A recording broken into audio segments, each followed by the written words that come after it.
राधे राधे दोस्तों, आपका फिर से स्वागत है मेरे YouTube चैनल राधे श्याम में। आज हम आपको एक नया अध्याय, एक नया पुराण सुनाएंगे जिसका नाम है सुख सागर। वो सुनाने से पहले मेरी आप सबसे विनती है कि आप मेरे चैनल को लाइक, सब्सक्राइब और शेयर करना ना भूलें, ताकि हम आपके लिए अच्छी अच्छी पुराने ला सकें। राधे राधे। राधे राधे दोस्तों, आपका फिर से स्वागत है मेरे YouTube चैनल राधे श्याम में। आज हम आपको आगे की कथा सुनाते हैं।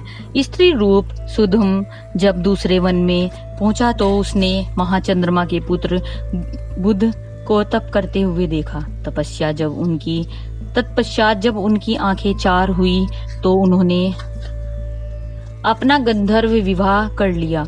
इसके बाद स्त्री रूप सुधुम के पुरूरवा नामक पुत्र हुआ।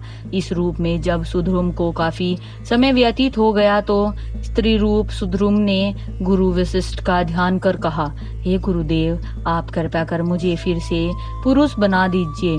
सुधुम की बात सुनकर गुरु वशिष्ठ जी ने महादेव जी व पार्वती का सुंदर तुरंत ध्यान किया तो उन्होंने गुरु वशिष्ठ को दर्शन देकर कहा, हे ऋषिवर, आपने हमारी स्तुति की किस पर इच्छा से की है? की है। गुरु वशिष्ठ जी ने महादेव जी को समस्त हाल बताकर सुधुम को फिर से पुरुष करने के लिए कहा।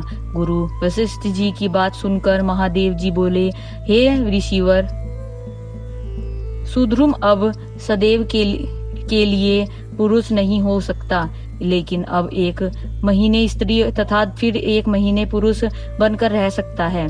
फिर सुधुम अपने पुत्र पुरुवर्वा व गुरु वशिष्ठ जी के साथ अपनी राजधानी में लौट आया। फिर गुरु पुरुष रूप से 1 महीने राजगद्दी पर बैठकर 1 महीने बीमारी का बहाना बनाकर महलों में बैठने लगा।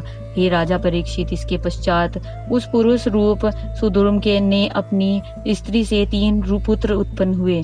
सो पुरूरवा की संतान चंद्रवंशी और उन्हें अन्य 3 पुत्रों की संतान सूर्यवंशी कहलाती है। जब पुरूरवा जवान हो गया तो राजा सुधुम उसे राजकाज सौंपकर प्रभु की भक्ति करने वन में चला गया और वहां प्रभु की भक्ति करके मुक्त हो गया। श्री सुखदेव जी बोले, हे राजा परीक्षित, जब राजा सुधुम ने अपना शरीर त्याग दिया तब उसके पिता श्राद्ध देव ने फिर और संतान उत्पन्न करने के लिए परमेश्वर का तप करना शुरू कर दिया। हे राजन, श्राद्ध देव के कठिन तप से परमेश्वर की कृपा से उनके 10 संतानें और उत्पन्न हुई। सबसे बड़े पुत्र का नाम इक्ष्वाकु तथा दूसरे पुत्र का नाम प्रखंदर था, जो बाद में गुरु वशिष्ठ जी के श्राप से शूद्र हो गया था। तीसरा पुत्र तो परमहंस हो गया था और उसका नाम कवि था। चौथा पुत्र कारुष और 5वां दृष्टिधर था। उनकी संतानें क्रम से कारुष और धारिष्ट नाम से प्रसिद्ध हुई। छठा पुत्र नर्ग था। उसके वंश में सुमंत से अग्नि तक तो क्षत्रिय रहे और बाद में ब्राह्मण हो गए। 7वां पुत्र जिसका नाम नभग था, उसके वंश में मरुत नाम का अत्यंत प्रतापी राजा हुआ। उस मरुत राजा ने यज्ञों में इतना दिल खोलकर याचकों को दान दिया कि उसके राज्य में कोई भी भिखारी नहीं रहा, तथा उसी के वंश में तृणबिंदु नाम के राजा के लंबुका नामक अप्सरा से इडविडा नामक कन्या उत्पन्न हुई और उस कन्या का विवाह विश्रवा ऋषि से हुआ तथा उसी के गर्भ से कुबेर जी का जन्म हुआ। हे राजन, इसी तरह तृण बिंदु के वश में हेमचंद्र और सोमदत्त राजा हुए। श्री सुखदेव जी बोले, हे राजन, श्राद्ध देव के 7वें पुत्र का नाम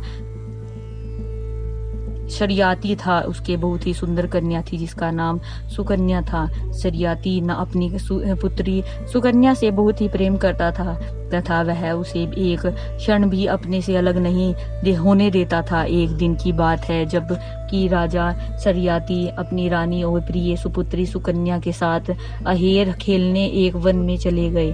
उस वन में च्यवन ऋषि का स्थान था। उस वन में एक सुंदर स्थान पर राजा अपने परिवार सहित रुक गया तो राजकुमारी सुकन्या अपनी प्रिय सहेलियों के साथ वन में घूमने लगी। राजकुमारी सुकन्या सहेलियों के साथ घूमती घूमती एक टीले के समीप पहुंची। राजकुमारी सुकन्या को उस टीले पर दो चमकदार रोशनी दिखाई दी, जिन्हें देखकर बालपन के स्वभाव में कौतुक करने के लिए राजकुमारी सुकन्या ने एक पैनी चोंचदार चीज उन चमकदार चीजों में चुभो दी। हे राजा परीक्षित, जैसे ही राजकुमारी सुकन्या ने उन चमकदार चीजों में नुकीली चीज चुभाई तो उनमें से रुधिर निकलकर बहने लगा। यह सब देखकर राजकुमारी आश्चर्यचकित हो गई तथा वह भयभीत होकर अपनी सहेलियों के साथ अपने परिवार के पास वापस लौट आई। हे राजन, वे चमकदार वस्तुएं वास्तव में च्यवन ऋषि के नेत्र थे।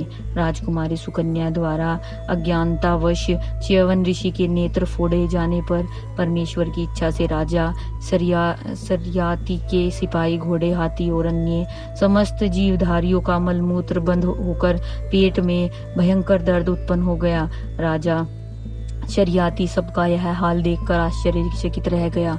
बाद में जब राजा शरियाती को यह मालूम हुआ कि यह तो च्यवन ऋषि का स्थान है, उन्हीं को पीड़ा पहुंचाने पर जब यह सब कुछ हुआ है तो वन में सब स्थानों पर उनकी खोज करने लगे।